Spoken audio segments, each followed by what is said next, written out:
Hello प्यारे भाइयों और बहनों, आपका मेहर टीचिंग में स्वागत है। मैं आपको विगत वर्ष और सेकंड ग्रेड जो एग्ज़ाम हुआ था 2008 से 2018 में जितने भी परीक्षाएं हुए वहाँ से प्रश्न आए हुए वो सारे करा रही हूँ। ये लगभग 50 प्रश्न है और एक ही टॉपिक से है। वो कौन सा टॉपिक है वो मैं बता दूँ अभी आपको।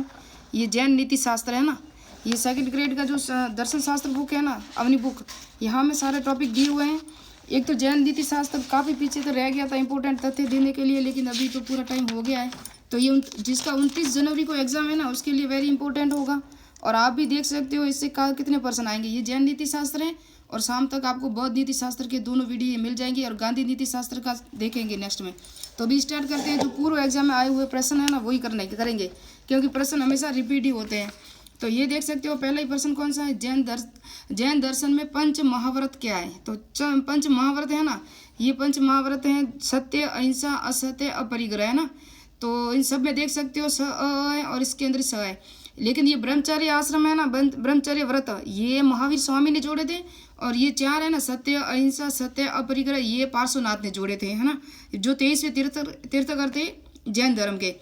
और जैन दर्शन में मोक्ष प्राप्ति का जीवन मुक्त को कहते हैं, क्या कहते हैं बताए, कैवल्य। कैवल्य ज्ञान प्राप्त होता है ना, उसे कहते, सॉरी कैवल्य नहीं, अहर्त कहते हैं। क्या कहते हैं, अहर्त कहते हैं। जैन दर्शन में मोक्ष प्राप्ति का जीव मुक्ति को कहते हैं अहर्त। निम्न में से कौन से जैन दर्शन में कसाव में नहीं है, कसाव में नहीं है, तो क्या है, त्याग नहीं है कसाव में। जैन दर्शन के अनुसार अनुव्रत का आश्रय क्या है, अनुव्रत है ना, वो ग्रस्तों के लिए है। कितने ग्रस्तों के लिए 5 अनुव्रत दिए हुए हैं, और जो सन्यासी है उनके लिए 5 महाव्रत है ना। जो महाव्रत मैंने अभी भी बता दिए, ये 5 महाव्रत है। अनुव्रत दिए वो गृहस्थियों के लिए, जो गृहस्थी जीवन संभालते हैं वो। जैन धर्म के अनुसार मुक्ति को क्या कहा जाता है, जैन धर्म के अनुसार मुक्ति को भाव मोक्ष, द्रव्य मोक्ष कहते हैं। क्या कहते हैं, भाव मोक्ष या द्रव्य मोक्ष कहते हैं। जैन दर्शन के अनुसार किसी वस्तु का यथार्थ ज्ञान होता है। यथार्थ ज्ञान किससे होता है, तो प्रमाण और नए दोनों से होता है। जैन दर्शन में निर्जरा क्या है, तो निर्जरा, एक तो निर्जरा होता है, एक होता है सवर। और ये जो निर्जरा है ना, ये होता है पुराने पुगदल कणों से यानी कि विनाश होना। पुराने पुगदल कर्मों में होते हैं ना, कणों में, उनका निवास, उसका नष्ट होना, ये क्या कहते हैं, उसे निर्जरा। और जैन दर्शन में सवर क्या कहते हैं, सवर आपको पता है, इसको कहते हैं नए पुगदल कणों में बीज की ओर जाने से रोकना। नए कर्मों को, नए बीज का निर्माण होता है ना, वहाँ जाने से रोकना, उसे क्या कहते हैं, सवर। ये वेरी इंपॉर्टेंट है, निर्जरा और सवर। और पंच महाभारत कई बार एग्जाम में आया हुआ प्रश्न है। उसके बाद नेक्स्ट प्रश्न है हमारा 9वां। उसके अंदर आप देखोगे तो अनेकतावाद का संबंध किससे है, अनेकतावाद का, तो अनेकतावाद का संबंध किससे है, अनेकतावाद का संबंध है ना, ये है वस्तुओं की अनेकता में। किस में है, वस्तुओं की अनेकता में। ये इसका 4 नंबर राइट है। और जैन दर्शन के अनुसार अनिष्टकाय द्रव्य क्या, अनिष्टकाय द्रव्य क्या है, तो ये है ना, ये अनिष्टकाय द्रव्य है, ये है जीव। क्या है, जीव है। पंच महाव्रत इनमें से कौन शामिल नहीं है, तो सत्य है, अहिंसा है, असत्य है, अहिंसा नहीं है। क्या नहीं है, हिंसा नहीं है। जैन दर्शन में मोक्ष प्राप्ति का मार्ग क्या बताया है, तो त्रिरत्न बताएं। क्या बताएं, त्रिरत्न। और सम्यक दर्शन, सम्यक ज्ञान, सम्यक चरित्र, ये 3 रत्न है ना, त्रिरत्न, ये बताएं। जैन दर्शन के अनुसार बंधन का कारण क्या है, तो बंधन का कारण है जीव और पुगदल का संयोग होता है ना, तभी बंधन होता है ना। उसके बाद जैन दर्शन के अनुसार मानवीय ज्ञान का स्वरूप क्या है, मानवीय ज्ञान का क्या स्वरूप है, सापेक्ष है। क्या है, सापेक्ष है। और जैन दर्शन के में अनेकतावाद को क्या कहा जाता है, अनेकतावाद को क्या कहा जाता है, एक वस्तु में अनंत धर्म को स्वीकार करना, है ना। तो ये है, किसी वस्तु का यथार्थ ज्ञान होता है, किससे होता है, तो प्रमाण और नए दोनों से होता है ना।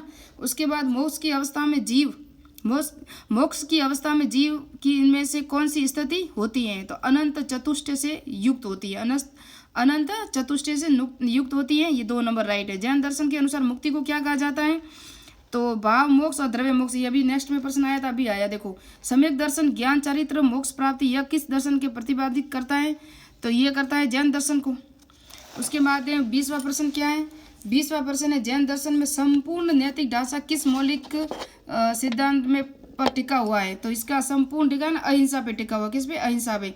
जैन नीति शास्त्र में त्रिरत्न क्या है, तो त्रिरत्न अभी मैंने आपको बताया था, सम्यक दर्शन, सम्यक ज्ञान, सम्यक चरित्र। इनसे हमको क्या होती है, मोक्ष की प्राप्ति होती है ना। जैन दर्शन के अनुसार कर्म का भेद नहीं है, कर्म का भेद संचित कर्म है ना, वो नहीं है, बाकी सभी है। जैन दर्शन के अनुसार कसाय अपनी ओर आकर्षित करती है, क्या है, पुगदल है, पुगदल को करती है ना। भारतीय नीति शास्त्र में अहिंसा का सर्वाधिक बल दिया गया तो जैन दर्शन में दिया गया। अहिंसा पे सर्वाधिक बल बौद्ध धर्म वगैरह में नहीं, जैन धर्म में दिया गया है ना। जैन धर्म के अनुसार बंधन का कारण क्या है? जीवों में पुगदल कणों का प्रवाह। जैन जीव में जो पुगदल कणों का प्रवाह होता है ना, वही बंधन का कारण है। कर्म पुगदल क्या है? कर्म पुगदल जीव की ओर प्रवाहित होने वाला पुगदल कण होता है ना, उसे क्या कहते हैं? कर्म पुगदल कहते हैं। जैन दर्शन के अनुसार आत्मा व पदार्थ के मध्य क्या है? तो न तो सत्य है न ही असत्य है। ये है आत्मा और पुगदल के अनुसार। ये सारे पूर्व एग्जाम में आए हुए प्रश्न है। और जैन दर्शन में 2 संप्रदाय कौन से हैं? तो श्वेतांबर और दिगंबर, आपको पता है। जैन दर्शन में सम्यक ज्ञान क्या है? तो सम्यक ज्ञान जीव और अजीव में स्पष्ट अंतर करना क्या है? जीव और अजीव में स्पष्ट अंतर करना ही ये क्या है? सम्यक ज्ञान है ना। सम्यक ज्ञान को जीव और अजीव में स्पष्ट ज्ञान दर्शन करना। अभी नेक्स्ट में जीव दर्शन को स्वीकार नहीं, जैन दर्शन है ना वो किसे स्वीकार नहीं करता है? जो जैन दर्शन है ना वो अनात्मा है ना, अनात्मावाद, उसे स्वीकार नहीं करता है जैन दर्शन। निम्नलिखित में से जैन दर्शन को स्वीकार नहीं है। जैन दर्शन को स्वीकार क्या नहीं है? तो वस्तु का ज्ञान, संदिग्ध, ये स्वीकार नहीं है। जैन दर्शन क्या है? जैन दर्शन एक उक्त सभी सत्य है ना। तो इसके अंदर जैन दर्शन है, देखो आस्तिक है, नास्तिक है, नास्तिक नहीं है, उक्त सभी सत्य है। आस्तिक भी है, नास्तिक भी है, दोनों है ना। नहीं सॉरी, नास्तिक है। जैन दर्शन क्या है? नास्तिक है। जैन दर्शन, बौद्ध धर्म और चावाक दर्शन है ना, ये सब तीनों ही नास्तिक है ना। तो इसको याद रखना। जैन दर्शन के कसाय कौन कौन से है? कसाय है ना क्रोध, लोभ, मान और माया। क्रोध, लोभ, मान और माया है। जैन दर्शन में अनंत चतुष्टय में शामिल नहीं है। तो अनंत शौर्य है ना वो शामिल नहीं है। जैन दर्शन के मतानुसार सत्य का लक्षण क्या है? तो उसका लक्षण है जिसका क्षय होता है ना, जिसका क्षय होता है ना मतानुसार वो सत्य है। स्यादवाद में जैन दर्शन का सिद्धांत क्या है? तो ज्ञान मीमांसा सिद्धांत। स्यादवाद में जैन दर्शन का ज्ञान मीमांसा है और तत्व मीमांसा, ज्ञान मीमांसा दोनों है। स्यादवाद में ज्ञान मीमांसा है, अनेकतावाद में तत्व मीमांसा है ना, दोनों याद रखना आप। अनेकतावाद सिद्धांत के अनुसार वस्तु होती है, वस्तु कैसी होती है? अनंत धर्मक होती है। कौन सा? जैन तत्व मीमांसा का लक्षण नहीं है तो है ना, ये नहीं है व्यक्तिवाद। जैन दर्शन के अनुसार द्रव्य क्या है? जैन दर्शन के अनुसार द्रव्य क्या है? नित्य और अनित्य दोनों है। द्रव्य क्या है? नित्य और अनित्य दोनों है। पुगदल के भेद माने गए हैं। पुगदल के कौन से भेद माने गए हैं? अणु और असंगात। क्या? अणु और संगात 2 भेद माने गए हैं। उसके बाद जैन दर्शन, बौद्ध दर्शन और जैन दर्शन का मानना है कि ईश्वर सृष्टि का है, क्या है? निर्माता नहीं है ना, निर्माता नहीं है। जैन दर्शन में जैन धर्म आत्मा के अस्तित्व में विश्वास करता है ना, आत्मा के अस्तित्व में क्या करता है? विश्वास करता है। द्रव्य के स्वाभाविक धर्मों को कहते हैं गुण।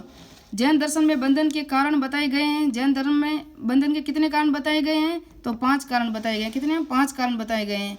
और जैन दर्शन के अनुसार बंधन का कारण क्या है? मथ्या दर्शन, अविरति, प्रमाद और कस्याय योग, ये सभी है। द्रव्य के आगंतु धर्मों को क्या कहा जाता है?